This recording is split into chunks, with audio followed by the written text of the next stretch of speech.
कौन? हम पढ़ ही रहे हैं तब से। नहीं, मुसलसल मैं पढ़ रहा हूँ।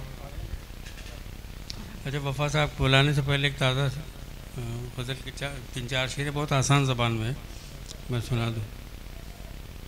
उसके बाद वफ़ा साहब, फिर उसके बाद ख़त्म। देखिए, बिल्कुल बहुत आसान ज़बान।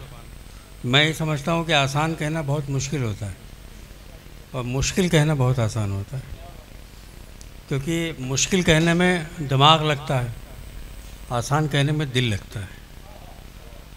तो जहाँ दिल की शायरी होती है वहाँ ज़बान, जैसे अभी संजय शौक़ ने सुनाई, उसमें दिमाग नहीं दिल लगा है और वो दिल तक असर करता है।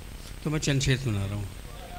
अर्ज़ किया है कि जिसका घर हो वो अपने घर जाए, जिसका घर हो वो अपने घर जाए, वो जो बेघर है वो किधर जाए। जिसका घर हो वो अपने घर जाए, वो जो बेघर है वो किधर जाए। आप जलवे बिखेरिए साहब, कोई ज़िंदा रहे कि मर जाए। आप जलवे बिखेरिए साहब, जिसका घर हो वो अपने घर जाए, वो जो बेघर है वो किधर जाए। आप जलवे बिखेरिए साहब, कोई ज़िंदा रहे कि मर जाए, कोई ज़िंदा रहे कि मर जाए। शेर सुनिए, हर्ष भाई के तज़किरे में, चर्चा में, तज़किरे में रहे सदा ज़िंदा, तज़किरे में रहे सदा ज़िंदा, आदमी इतना काम कर जाए। तज़किरे में रहे सदा ज़िंदा, आदमी इतना काम कर जाए। अब ये शेर देखें कि आप इस ज़िंदगी के बारे में, आप इस ज़िंदगी के बारे में इतना सोचें कि आँख भर जाए। आप इस ज़िंदगी के बारे में इतना सोचें कि आँख भर जाए। अब तो मैं ये दुआएं मांगता हूँ, तू मेरी ध्यान से उतर जाए। अब तो मैं ये दुआएं मांगता हूँ, तू मेरी ध्यान से उतर जाए।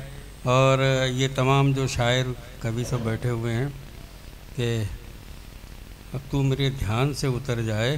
और शेर सुनिए कि हम कलंदर मिजाज लोगों में, हम कलंदर मिजाज लोगों में, कोई बैठे तो बन संवर जाए।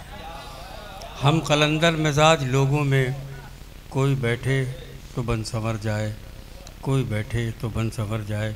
आप जलवे बिखेरिए साहब, कोई ज़िंदा रहे कि मर जाए। बहुत शुक्रिया हज़रात। मैं